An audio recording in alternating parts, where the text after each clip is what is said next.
An ANC National Executive Committee member's recent remarks have generated uproar and a contentious discussion in South Africa. Before we continue, please kindly hit on the subscribe button. Andile Lungisa sent a strong message to state institutions, implying that they would take immediate and severe measures in response to any perceived targeting of ANC members. When we attended the Polokwane conference, we weren't just observers. It seems that governmental organizations are once again focusing on people. We're going to terminate this picnic without warning, the NEC participants said. Concerns have been raised by this remark over the possibility of political meddling in government affairs and the rule of law. The ramifications of the remark have drawn worry from opposition parties and political experts. The NEC members' comments has not yet received a formal response from the ANC, but insider sources indicate that the party is becoming more uneasy about the possible reaction. Allegations of corruption and poor management have drawn more attention to the ANC, prompting investigations by state agencies against a number of prominent members. Additionally, civil society organizations have voiced their opinions, urging the ANC leadership to provide clarification and assurance. The consequences of this contentious warning might have a significant impact on South Africa's political climate and the stability of its democratic institutions, as the nation keeps a careful eye on the situation. Once more, it appears that discussions are already taking place regarding cabinet positions in the alleged government of national unity, even before President-elect Cyril Ramaphosa is sworn in on Wednesday.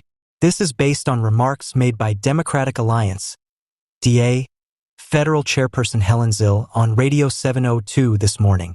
While they have given President Ramaphosa the freedom to select his own cabinet, Zille, who played a key role in the negotiations between the ANC and the DA to form a grand coalition government after no party was able to garner 50% plus one of the vote in the polls, stated that they would prefer to see their leader, John Steenhuisen, appointed to a cabinet position as a minister in the presidency. Additionally, Zille denied rumors that the DA will demand that Steenhuisen take over as the next deputy president, claiming they had no interest in doing so. That would be logical for John to be.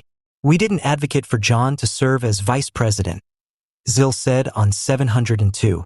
The economic freedom fighters suggested to Thoko Didiza, the recently appointed speaker, that they reintroduce the mostly forgotten Fela parliamentary report, which included critical conclusions about President Ramaphosa. Zille clarified, however, that the DA would not be supporting any motion to remove the president from office. She said, "We have an agreement with the ANC that we won't vote to impeach a president we voted for." Zille continued by saying that it is probable that local governments would adopt the ANC and DA's accord. "We discussed the need to repeat this agreement locally in order to maintain stability in local government," the speaker said. The complicated balance of power and the need for collaboration among South Africa's key political forces are reflected in the coalition discussions and the agreements being made around the new government structure. The DA is strategically positioned to ensure that their influence is where they think it will be most successful. This is shown by their decision to concentrate on particular cabinet jobs rather than seeking larger titles, such as deputy president for Steenhuisen.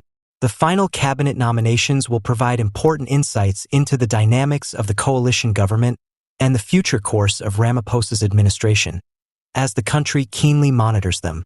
The Democratic Alliance, DA, as part of a new coalition deal with the African National Congress, ANC, has once again pledged to back Cyril Ramaphosa's re-election as South Africa's president.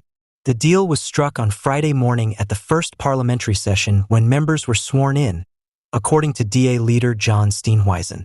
With a spirit of unity and cooperation, Steenhuisen declared to his followers that the DA will co-govern South Africa. After 2 weeks of rigorous talks that ended only before the start of the legislative session, an agreement was reached. Under the alliance, which is known as a Government of National Unity, GNU, the DA will collaborate closely with the ANC and other political organizations. Steenhuisen stressed in his speech that the service performance norms seen in municipalities under DA governance will now be implemented nationally.